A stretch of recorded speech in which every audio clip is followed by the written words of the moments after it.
This week on Another Movie Podcast, we talk all things Comic-Con. Some interesting news comes out of the Captain Marvel set. And we let you know, did Matt Reeves pull off the perfect trilogy with War for the Planet of the Apes?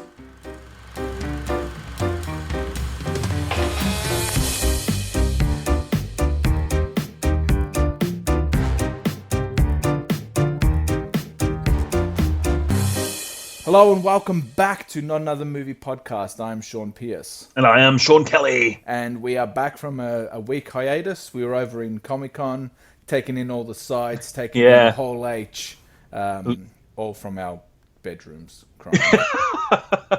I take in a lot in my bedroom.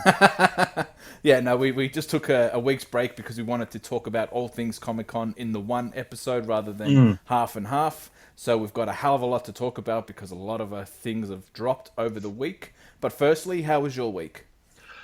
My week was a little bit emotional, a little bit sad, actually. Yeah. Why did you look at our numbers? I thought you were going to say, you look in the mirror. I'm like, no. I had my fortnightly D&D session last night. Ah, yes. And I died. Jeez. I've never died before. So what does that mean in the whole realm of D&D?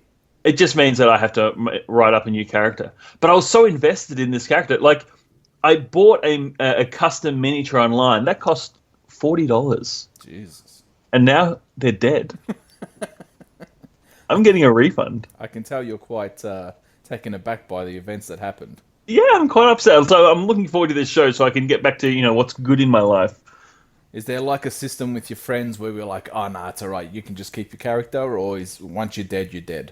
Well, look, I mean, technically, you probably could because, we just play for fun, but it just takes away the specialness of it if you do that. Once they're dead, they got to be dead. Yeah, all right, that's fair enough. Yeah. Well, over at Comic-Con, like, I'm heavily invested into Funko Pop vinyls, as you know.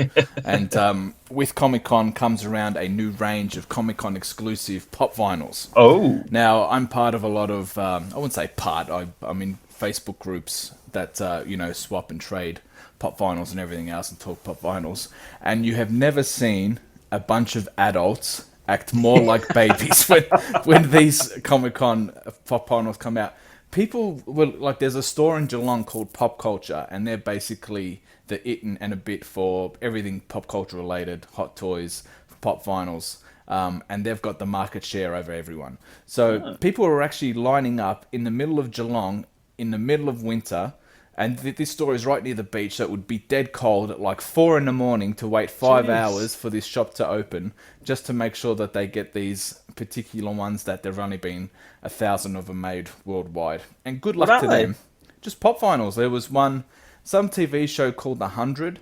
There's a character called Lincoln in there. He was hot news. And they brought out this blue chromed Batman, which did look pretty cool, but I wasn't that fussed about it. And to see the amount of jealousy in these groups of people who post pictures that they did the right thing, they lined up, they did what they wanted to do. Yeah. They went to the effort to do it. But man, these people are just absolutely insane in regards to this stuff. So I've been, as much as I've been enjoying Comic-Con, I've also been enjoying sitting back and watching these people go head to head over these stupid Funko Pop toys, which has been quite amusing. I tell you what, the people who lined up and got those things, they would also be enjoying it because they would just be fed on the salt tears of everybody else who doesn't. Yeah, absolutely. And to be honest, there's a lot of money to be made. If you can grab one of these and you don't necessarily want it, you could sell it. You could buy it for, say, $19, $25, and sell it for anywhere up to $250, $300. Dear God, Yeah, I'm in their own business. So that's how much in demand these things are. So it is quite crazy. And, I'm not going to lie, I did line up in front of Zing at 9 o'clock to make sure I did get the ones that I want. So, I'm not completely excusing myself from this. But, I think there's a degree of difference between Zing at 9 o'clock and Geelong at 4 in the morning. 4 in the morning, exactly. Yeah. I only had to wait 5 minutes for the shop to open. These people were waiting 5 hours in the blistering cold. Which one were you really looking for? There was 3 that I wanted. So there was Man-Bat from Batman the Animated Series. Oh, yeah. So I was able to get that. From the Suicide Squad line, they did a pop vinyl of the Joker dressed as Batman, which we saw the hot toy come of when the movie got released. And I got a character from Mr. Robot, the TV show. Oh, yeah, cool. Yeah, so they were the main three that I wanted. Oh, there you go. Nice work. Yes. All right, well, along with Comic-Con this week, there was a movie that we were both really excited for the past 6 months to see, and that was War for the Planet of the Apes. Yes. Now, we're going to give our spoiler-free discussion here, and then we'll talk about it later on in the show. But I have to say, this film was fantastic, but it wasn't necessarily the film I was expecting, to be honest. I had said the exact same thing. I walked out of the cinema a little bit disappointed because it was so different to what I was expecting. Yeah, as I said, what the trailer led us to believe was going to happen didn't necessarily happen. I was expecting, this was the final war between apes and humans to take over society. But in fact, it was just another war between two humans that the apes were kind of in the middle of. Yeah, without giving away too much, I think it's even the title of the film sold a particular narrative, and that's not really what we got. No. It's more it's more low key than that, I think, overall. Yeah, look, the film is fantastic, and it's a beautiful continuation of Caesar's story. But yeah, I'm with you. I was probably a tad disappointed that it wasn't what the promos were selling and the title was selling. Yeah, don't go in expecting Michael Bay. Go in expecting a more character piece, and you won't be disappointed. Yeah, I thought the character piece was fantastic in this film, and it's even getting me more excited now for what he's going to do with the Batman series, Matt Reeves. Yeah. But yeah, as I said, you'd probably watch it again and appreciate it a lot more, rather than having the disappointment that this wasn't the film that we were expecting. Exactly right. Although I hope Matt Reeves doesn't pull this again in Batman, and we go in to watch a Batman movie, and it's just Superman the entire time. I severely doubt it. But yeah, overall, it was fantastic, but it wasn't the film I was expecting. Yeah, exactly. And by the sounds of it, it's likewise with you. Yeah, and definitely check it out, but yes. Yeah. All right, the first and probably the most recent one that we'll talk about was the new It trailer. Now, I was surprised that this didn't drop during Comic-Con weekend, to be honest. We got it 4 or 5 days later.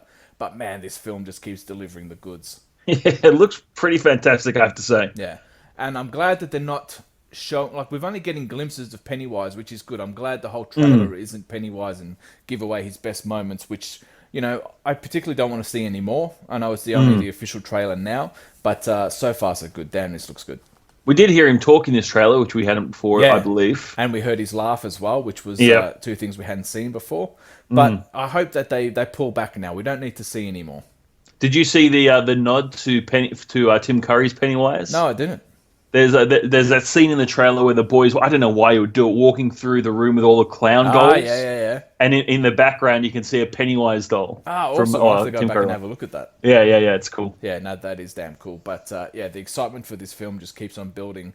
And I reckon Warner Brothers have got a monster hit on their hands. I hope so. We've seen already that, horror films can really take off and make a shit ton of money.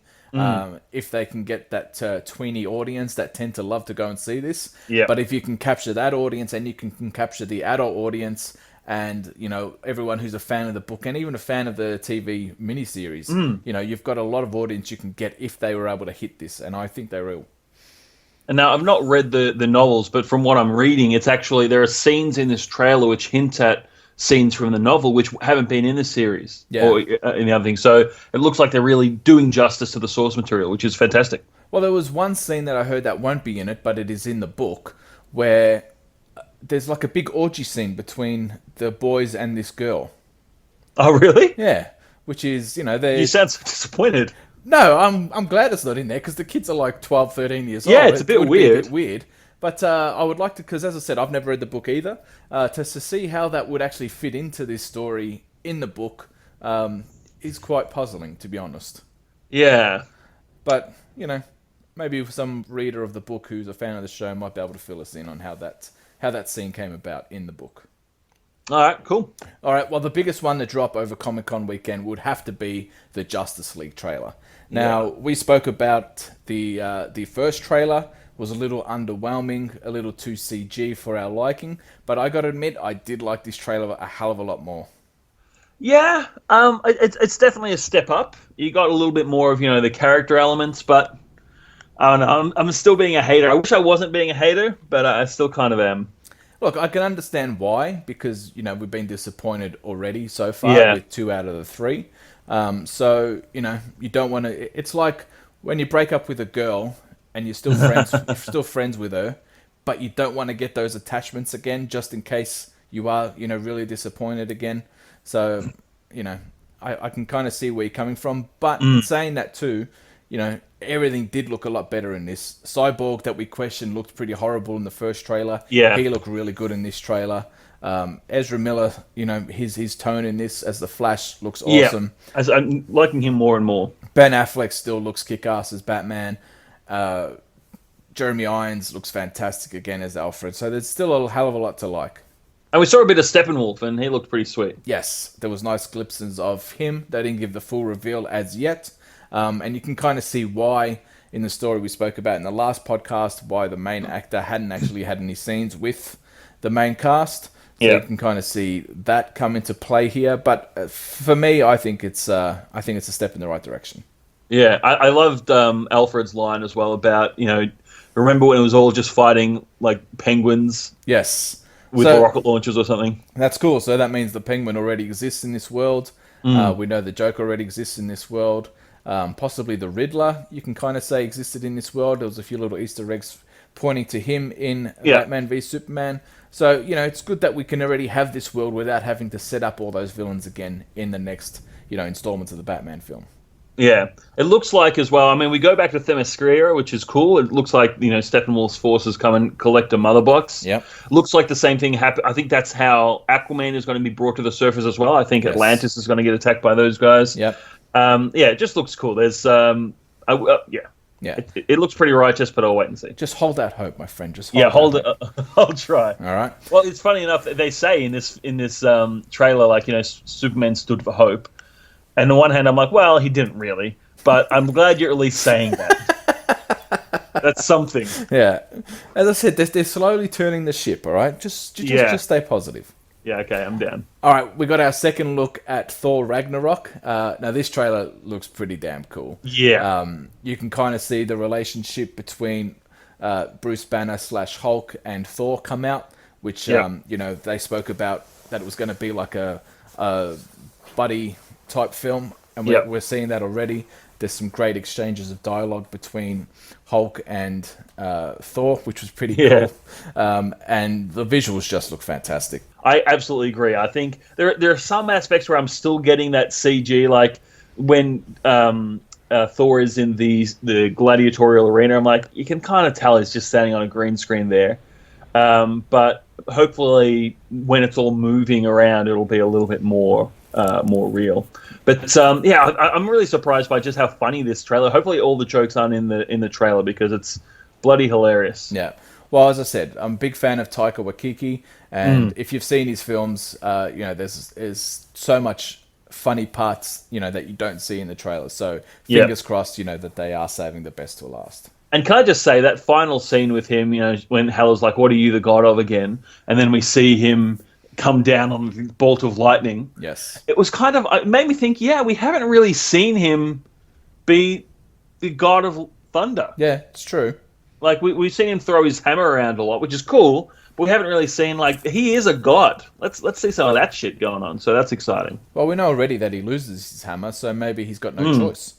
Yeah, which is a really cool development for the character. The Thor films, I think, it seems like they're just going to get better and better. So, well, so far they've been my least favorite of any of the Marvel films. The Thor films. So hopefully, they can get a step in the right direction with this one and start turning it around. And by the looks of it, Chris Hemsworth has got a lot of comedy chops. So hopefully, we'll stop seeing such a serious Thor and maybe loosen the bout a little bit and let Chris Hemsworth have a crack at it. Yeah, he's got tons of charisma, man. Yeah.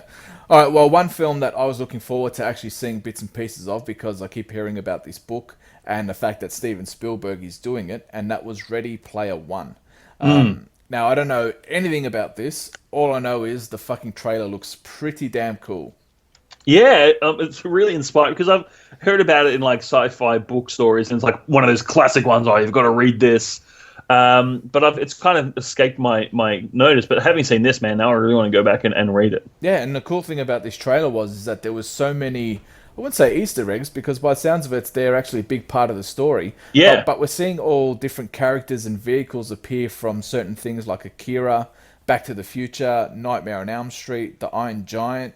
So to have all these different properties inside this film, and I don't know how exactly it works because I haven't read the book, could be pretty awesome. It's going to be like the Who Framed Roger Rabbit of this generation. Yeah, possibly. There's a Deadpool in there as well. Like, just all these different IPs dragged together. Yeah, I'm pretty excited. In fact, I think it's Deadpool hanging out with the Iron Giant, which is you never thought you'd see, but... Yeah, apparently the Iron Giant has a massive part in this film. So, it could be really cool, or it could be really bad too. So it's a wait and see on that one because sometimes you can overdo things and try to put too much into something, and it just doesn't work. So hopefully they can get the balance right. Yeah, for those who have seen it, let us know. It seems like it's everyone goes into this virtual world that's just you can be whatever the hell you want to be, and that's why all these pop culture things exist. So if they do that, I can't imagine it's going to be too overdone because you just have you see Freddy Krueger get destroyed by some kind of mechanical orc. Like if you just do that, that's all you need to do. You don't have to do anything more. Yeah, that's true. All right, and then we've got some TV shows that we're both really excited about seeing. We saw the first full trailer of the Stranger Things Season 2, and boy, did that look awesome. I mean, it didn't give away too much more than the original trailer, which I think is good. But it's the world that they've set up here is just so interesting. Having it set, it looks like it's at Halloween as well. And then you've got Michael Jackson's song Thriller over the top. Yes.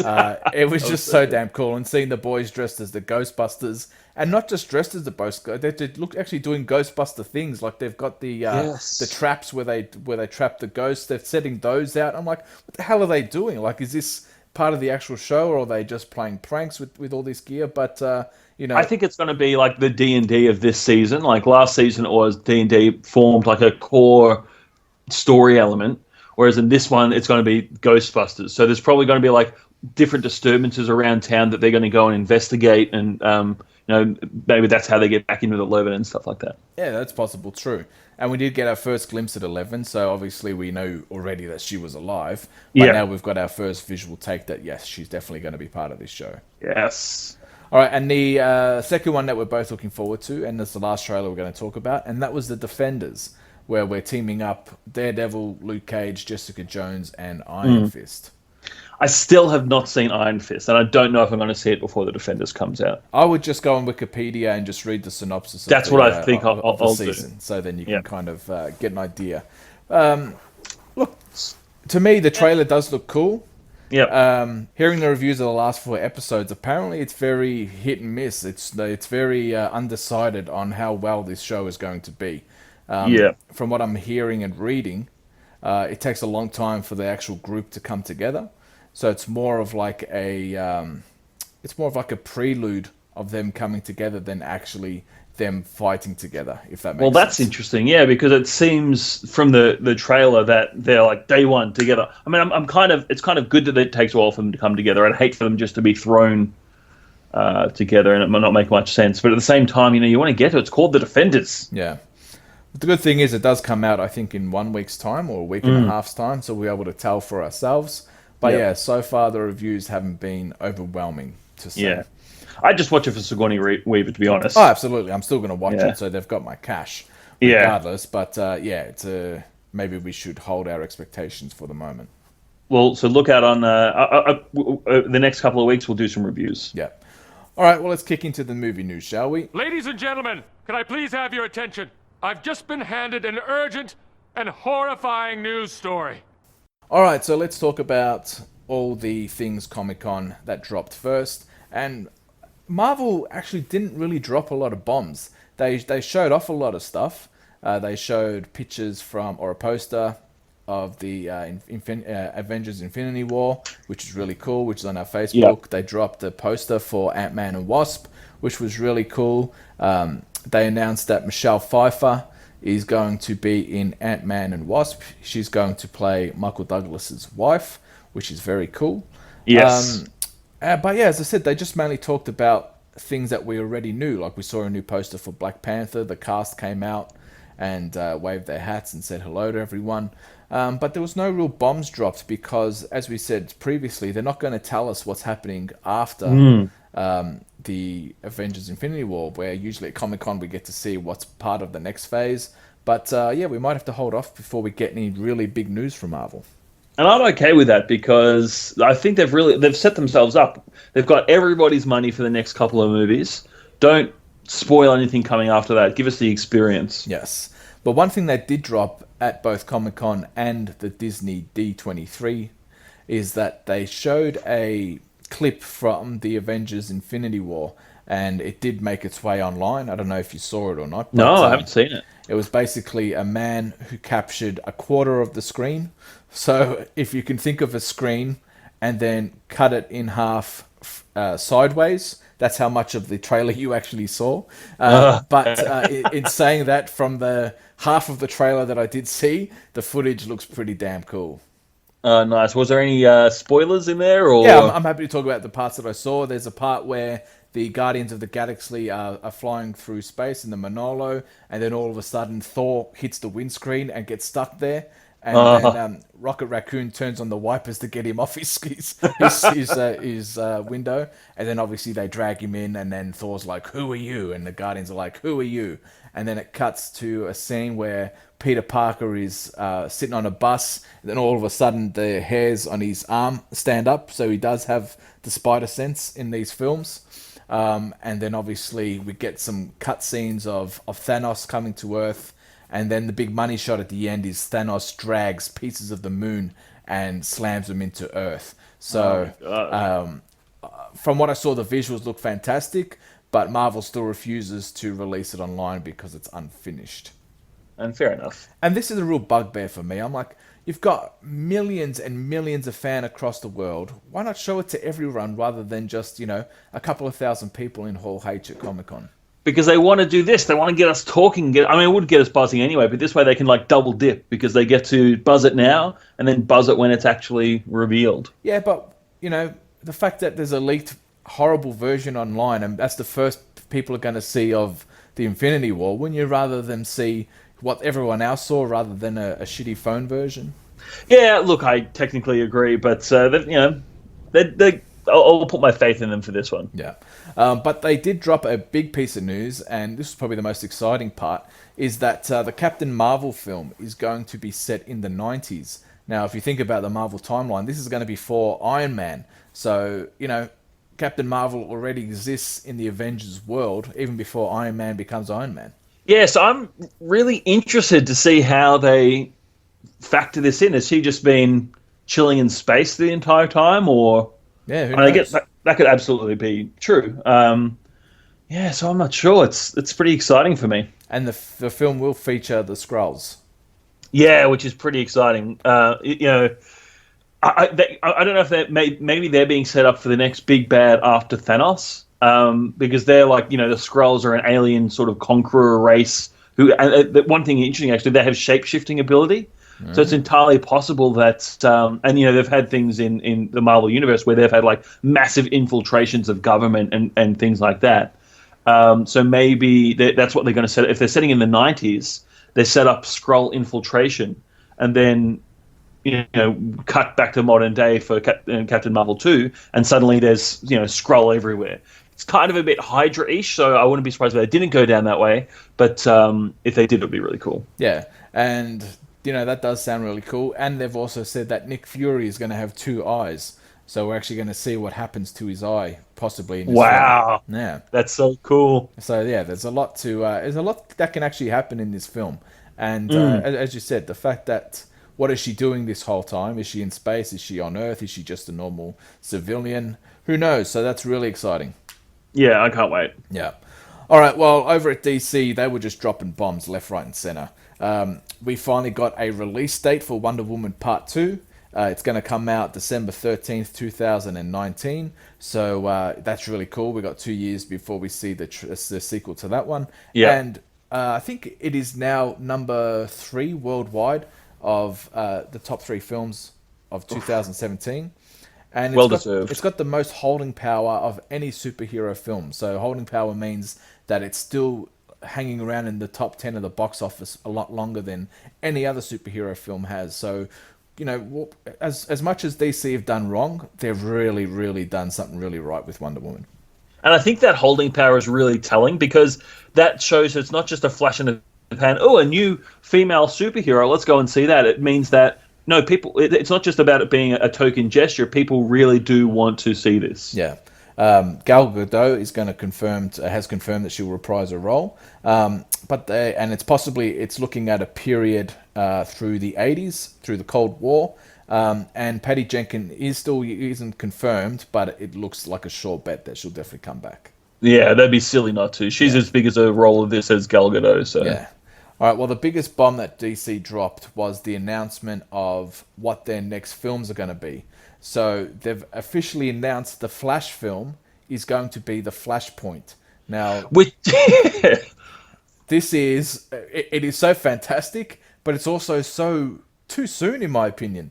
Too soon. Basically, the Flashpoint story is that, well, basically the backstory of the Flash is that Barry Allen's mum gets killed, and the way before the Flash becomes the Flash. His dad goes to prison for murdering his mother, but obviously he didn't. So Flash has a way to go back in time and stop his mother from being killed, and obviously stop his father from being put in jail. But by doing that, it changes everything else in the universe. So one of the stories of the Flashpoint is actually that one of the things that changes is that Bruce Wayne's parents don't actually get shot, but Bruce Wayne gets shot. So Bruce Wayne obviously dies, and then his dad becomes Batman. Now, going from Batman v Superman, that would mean that Jeffrey Dean Morgan, who was the comedian in Watchmen, could possibly play Batman in this Flashpoint movie. Which would be cool. I don't know if they'll go down that road, because there's a lot of story there. But another part is that Martha Wayne becomes the Joker. Yes. Which is such a cool story element. So, as I said, I still think this could be amazing, but I still think that the DCEU hasn't established its own timeline yet before you go and change everything. I'm kind of hoping that they're going to use that as a reset. They might be asking too much, but I would love it if, all right, so the Flashpoint, they're doing it early, so they've got like a hard end to this universe that they've done here, and then they can do something fresh. Yeah. I don't think they will do that, because they've invested a lot now, even if some of it's not great, in my opinion. But I would love it if they did that. Yeah. As I said, the whole thing could be so awesome, but as I said, I still think it's way too soon before we get to see that. As I said, let's just get our feet settled in the DCEU. Let's just start developing the characters we've already got before you start going changing them. And establish the Flash, because the story is all about changing who he is and really getting into the deeper with his character, but we're not going to care if we don't really know who he is. Exactly, I agree. This probably should have been the sequel to the Flash film. Let's just, as you said, get the Flash. Let's learn his backstory. Let's get all that. Let's start feeling, some empathy for him, and then let him go and change everything.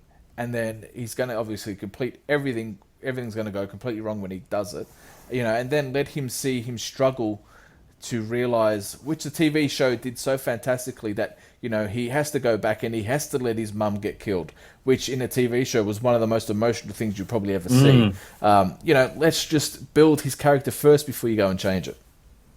Yeah, I completely agree. Look, let's try and have some faith. Yeah, and it's because the TV show did it so well.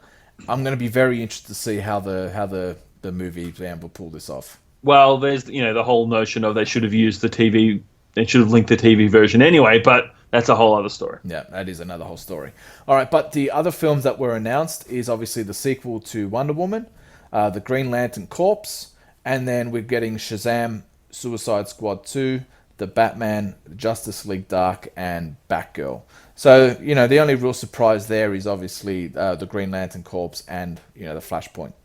Yeah, exactly right. Flashpoint's definitely new, but I kind of thought we'd get the Green Lantern eventually.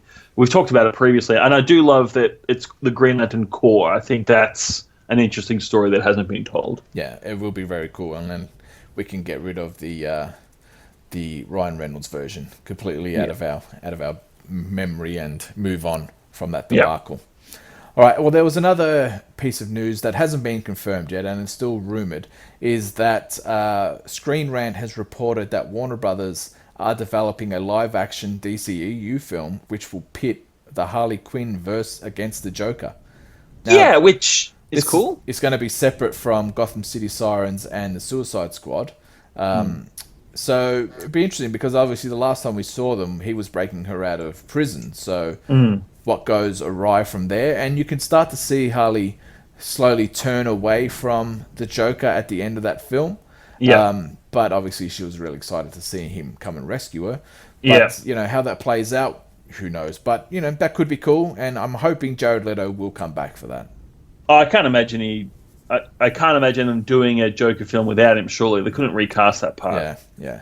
So that could be really cool, and that could be a massive box office hit if they got that one right. People love Harley. They do love Harley, and people love the Joker, so they could get that right and show more of their backstory, which was included in some deleted scenes in the Suicide Squad extended cut. Extend that, show more of a backstory while they're fighting against each other, kind of like a Mr. and Mrs. Smith with Angelina Jolie and Brad Pitt. If we can kind of get that going, it could actually really work. It could be really cool. Yeah, I'll definitely say it. And it was funny, the day before DC launched their Comic-Con day, the conspiracy theorists over at The Hollywood Reporter dropped a massive bomb that Warner Brothers were slowly going to start ushering Ben Affleck out of the Batman suit. As I said, it's not coincidence that a lot of shit happens the day after or the day before DC announces something big. So they're leakers. As I said, you were part of this conspiracy. I know you are. You're part of this Facebook group that goes out there and shits on anything DC. But it put Ben Affleck on the spot when he did appear at Hall H at Comic-Con, and he basically said that being Batman is the greatest job on earth, and he would play an ape in Matt Reeves' Planet of the Apes just to work with Matt Reeves. So he's really excited, and he's definitely not going anywhere as long as Warner Brothers wants him.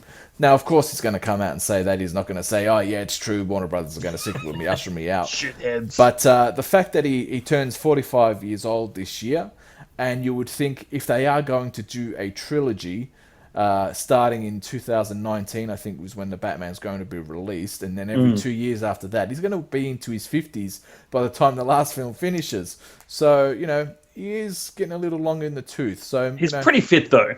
He is, I agree, and he still looks, relatively young, and he could still definitely play it off. And, he might hand the reins over in the third film. So that would be really cool, and he could be like a mentor to someone else donning the suit, or we might even see Nightwing take over. Or you know what? Prediction. Mark it in now. Harley Quinn will become the new Batman.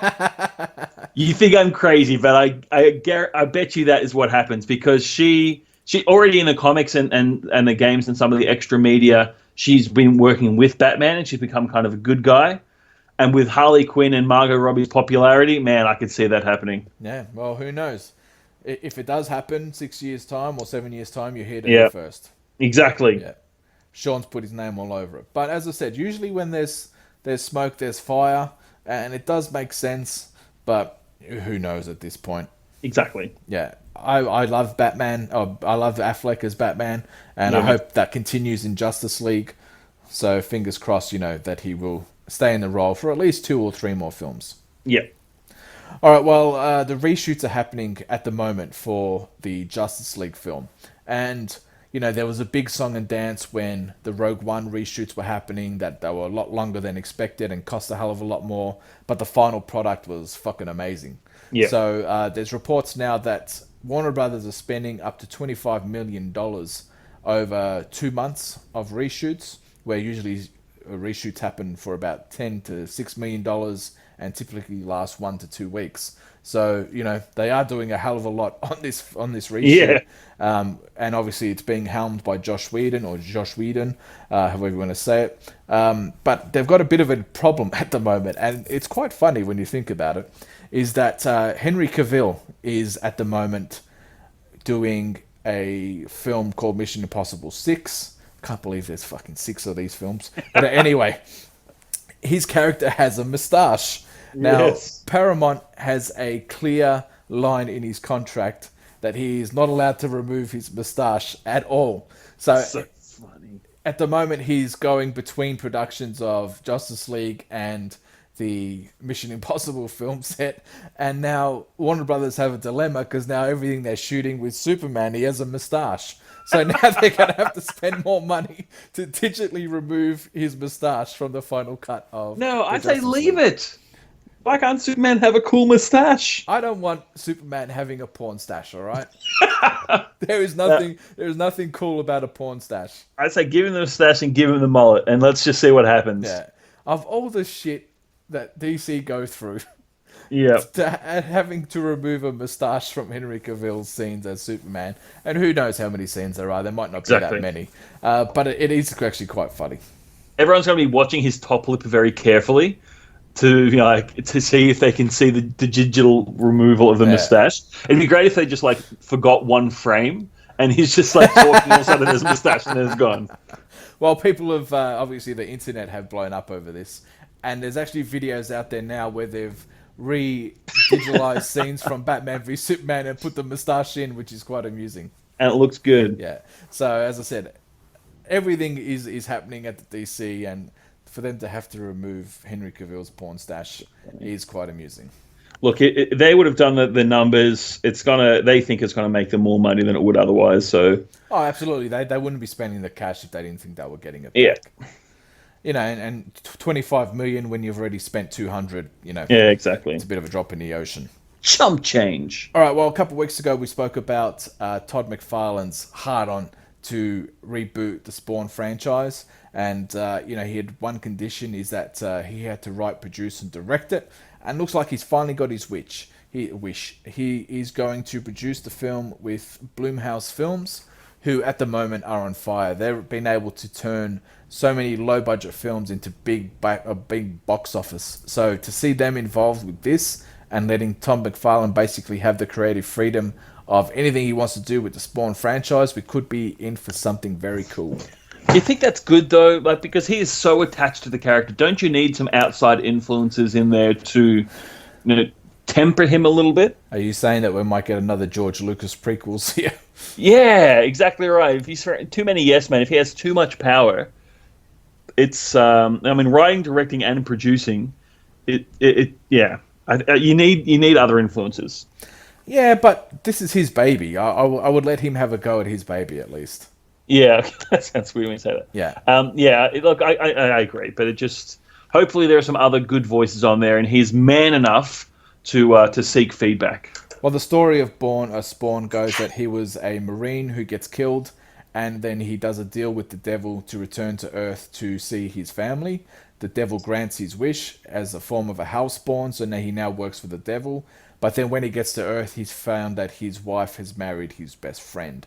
The first film which came out, it was either late 90s or early 2000s. It was okay. It was a product of that time. And you can very clearly much so. see that. So, hopefully that we will see a very cool Spawn film in the next couple of years. And hopefully John Leguizamo returns as the Violator. Yes.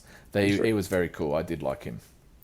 All right, well, there's a story going around that the producer of Fargo, the TV show, and Legion, the X-Men spin-off TV show, he wants to make a Doctor Doom film.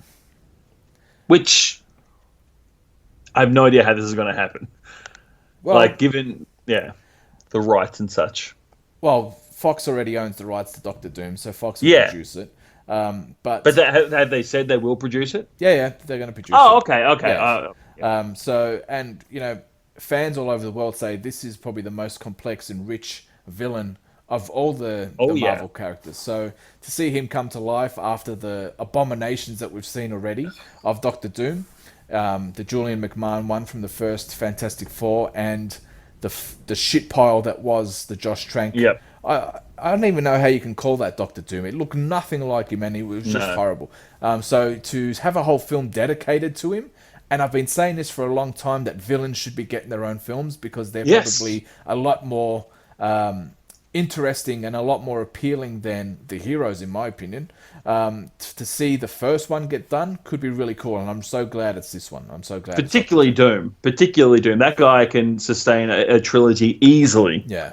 As I said, it's only one over at DC. I reckon that you could, and that's obviously the Joker. If he had his own film, that would be amazing. And to have Doctor Doom being the first one over at Marvel or slash Fox Marvel, that's really exciting. I would love my perfect world is at the end of this movie, he transports himself and the Fantastic Four to the MCU.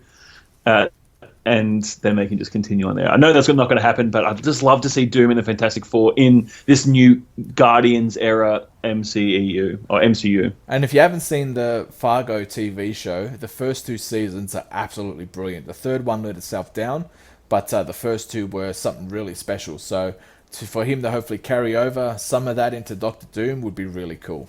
Yeah. All right, well, we've got The Kingsman, The Secret Service coming out in the next month or so, I think. And the main star of that is Taron Egerton. Now, this kid, I reckon, if he isn't huge already, he's going to blow up over the next couple of years. Oh, yeah. Now, there's a film on his horizon that is quite interesting, and he's going to replace an even more interesting actor on this film. And that is, he might replace Tom Hardy as the main... Well, not the main character. He's going to play Elton John in an Elton John biopic. Now, which is, crazy. When you think Elton John, the first person you don't think of is Tom Hardy. No, exactly. To say the least. To have Bane play Elton John is quite a step. But to see Taron Egerton take over as Elton John, that could definitely work. Yeah, I think it's certainly a better casting overall. Yeah. He's just he looks more like Elton John, I think, but I don't know. He's just got a little bit more of the. Maybe it's just Tom Hardy's a great actor, and I've only seen him in really tough guy roles. Maybe he could play like an artist very well, but I haven't seen it. Well, Elton John is overseeing all of this, and it's basically going to follow the story of teenager Reginald Dwight, who won a piano scholarship at age 11, and then went on to adapt the screen stage name of Elton John. And the film apparently is not going to gloss over any of the juicier parts of him being openly gay and flamboyant. So, hopefully they will go a lot deeper than what the sounds of the Freddie Mercury project and Queen are going to do. What do you think they're going to call this thing? It's definitely going to be like one of his songs, like Rocket Man or... Well, that's what it's going to be called, Rocket Man. Oh, really? Yeah. Man, that should be a name maker. But... I don't know if you've seen the movie Sing. If you haven't, watch it. It's fantastic.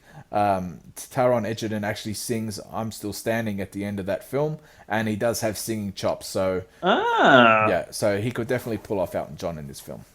Beautiful. Yeah. All right, well, a movie that's coming out in the US this week has had an unprecedented record set, and not in a good way, and that's the Emoji Movie. As of yesterday, it was currently sitting on 0% on Rotten Tomatoes. Yes. But as of today, it is gone up to 3%, which is still pretty low. And obviously not pretty low. It's fucking a disaster. Yeah. And the film is just being written up as an absolute schmozzle. Yeah. The top comment that I saw in the forum that I was reading was, there is no way this is not an insurance scam. I'm like, cool. Yeah, okay. And then there's some other one.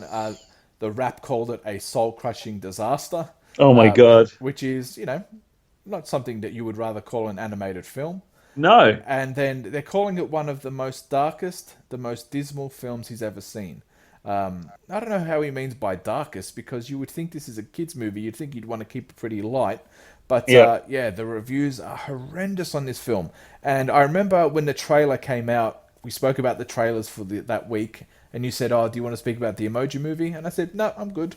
And it sounds like there was a good reason for that, because the trailer looks horrendous. I kind of want to see it.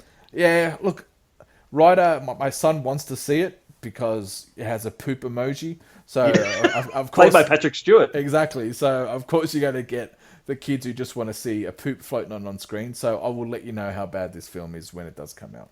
All right. All right, well, there's some massive news happening over at MGM, and they've finally signed on Daniel Craig as James Bond one more time. It's got a release date of 2019, and at the moment they've got 3 directors on their shortlist, and boy, there's some real talent here. Oh yeah. One of our favorites, and I'm hoping he gets the gig, is Denis Villeneuve, who is obviously Arrival. He's doing Blade Runner, Sicario, Prisoners. I hope he gets the gig on that one. I'll watch that man make anything. Yeah. Another director called David Mackenzie, who directed last year's Hell or High Water, which was very good.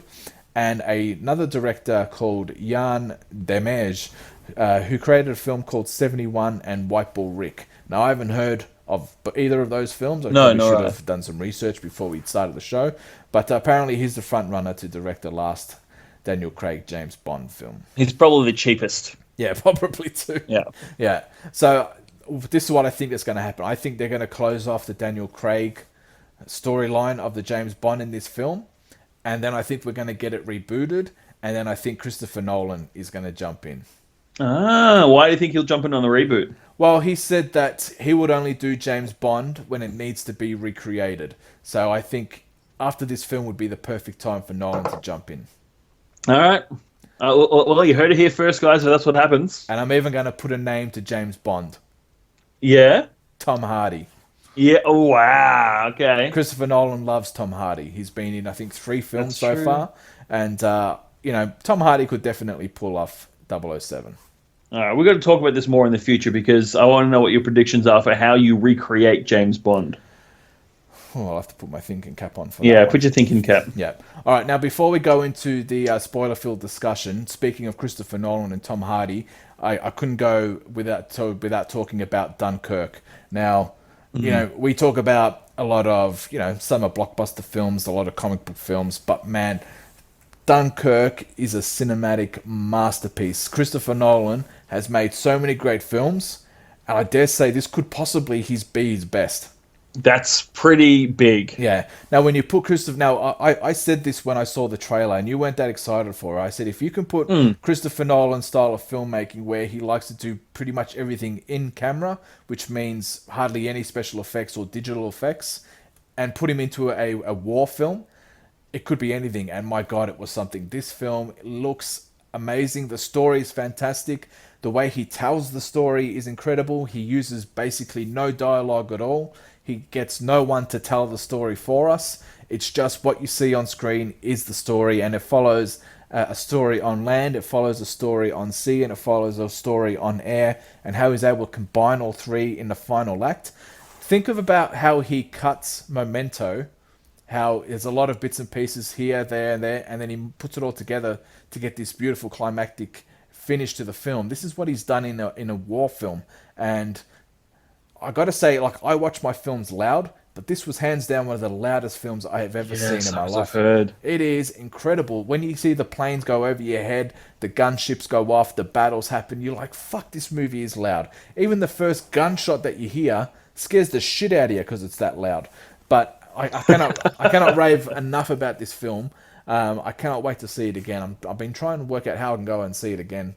It is fantastic. So if you do ever just see one movie this year, and as much as I loved, Spider-Man and everything else, it would have to be Dunkirk for me.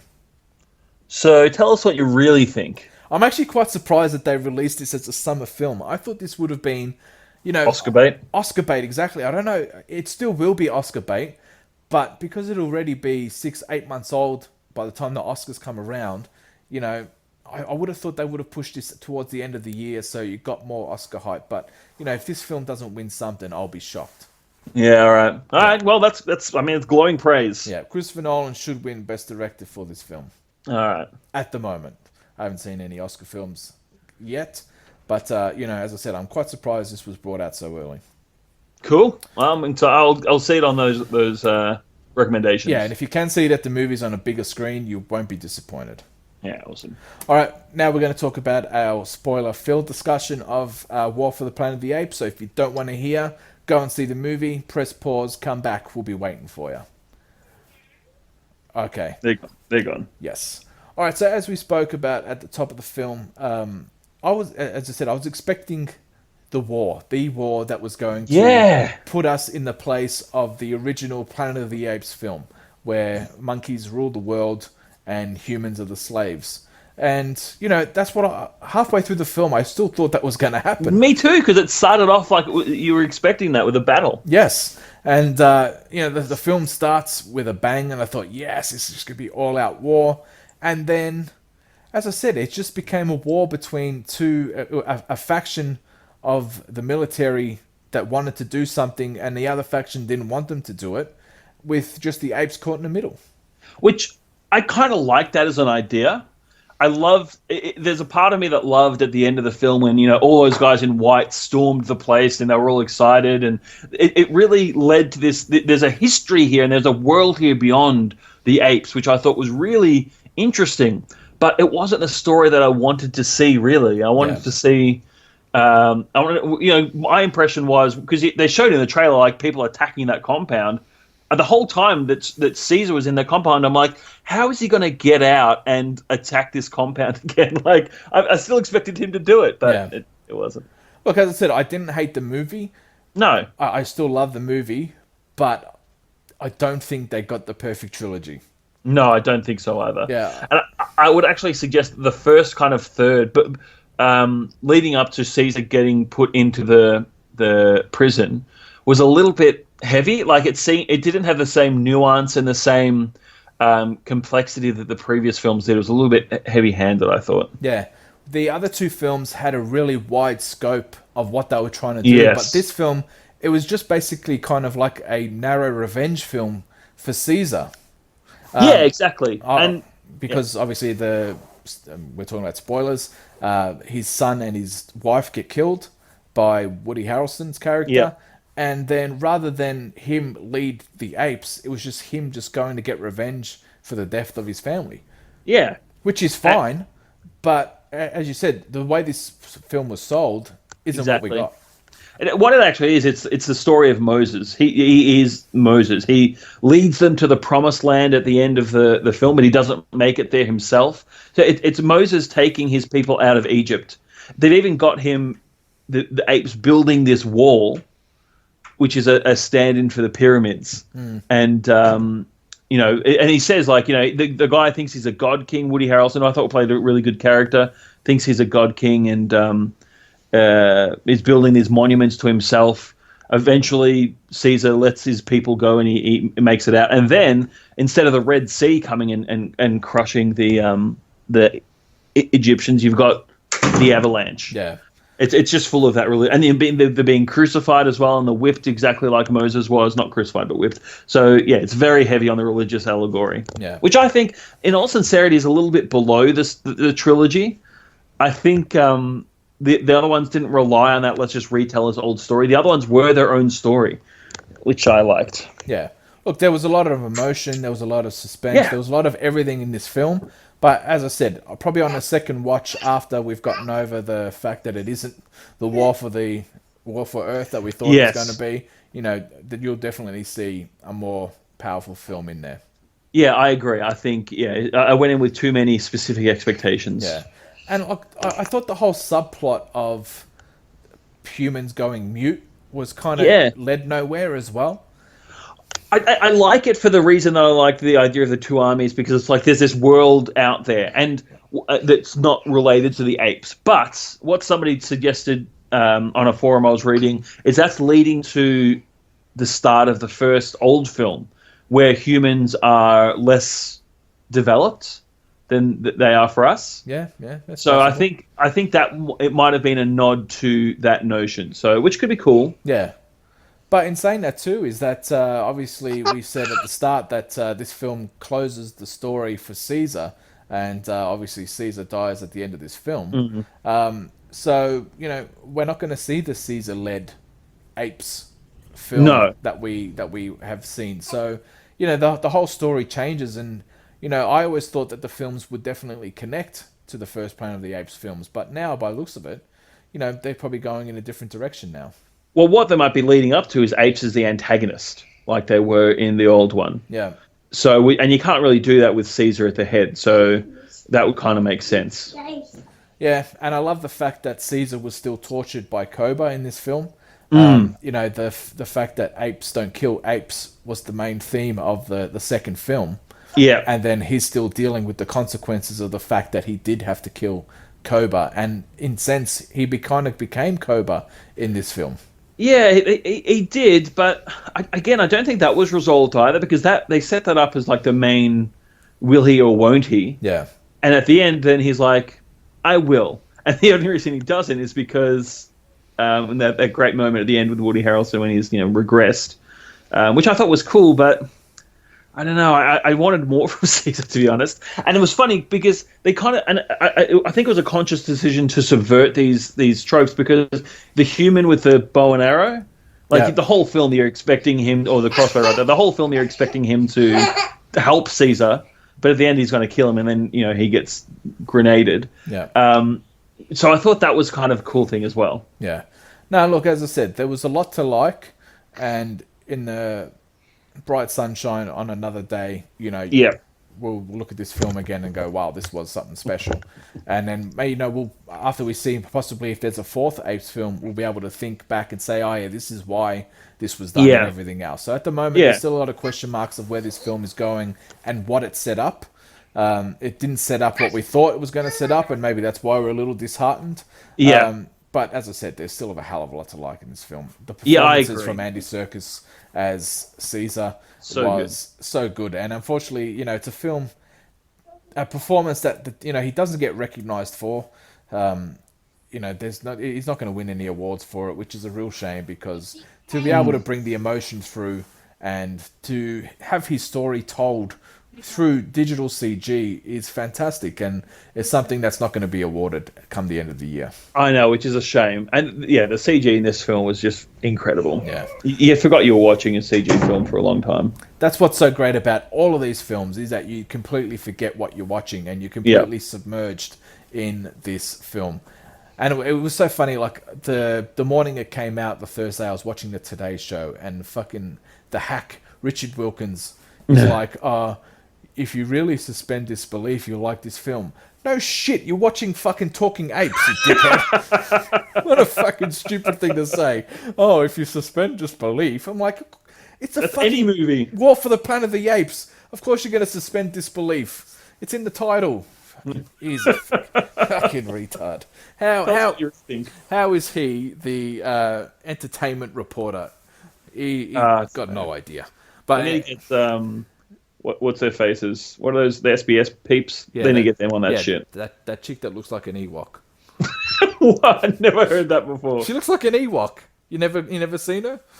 Yeah, I've seen her. I used to watch the show, but no, I don't know. I didn't see it. For me, she looks like an Ewok. All right, cool. And he looks like Chewie, so I can't wait to... Yeah, so I think we're getting a bit sidetracked. So as I said, for me, I really liked it. But it didn't close off the perfect trilogy for me. Yeah, as my just the lack of continuity to what I thought they were going, and a few small moments I thought were a bit clunky, like the little girl they pick up, Nova. She doesn't seem to care that her dad's dead at all. Yeah, that's what I thought too. She gets more sad when the gorilla dies than her father, and I'm like, that doesn't make any sense. And she kind of didn't really bring anything to the story as well. I just felt she was extra baggage to the group. Yeah, she had that moment where she went and helped Caesar, but I thought, that could have been anyone, because the only reason she didn't get captured then is because nobody saw her. Yeah. I thought, they'll use her because she's a human, so they're not going to immediately think that she's ape sympathizer, but they didn't even go down that road. Exactly. I thought obviously she was going to have a redeeming part at the end, but no, she didn't. So no, we'll wait and see. All right, well that wraps up our episode, our Comic-Con edition of Not Another Movie Podcast. Big one. I am Sean Pierce. And I am Sean Kelly. And let your week be a good week until next week.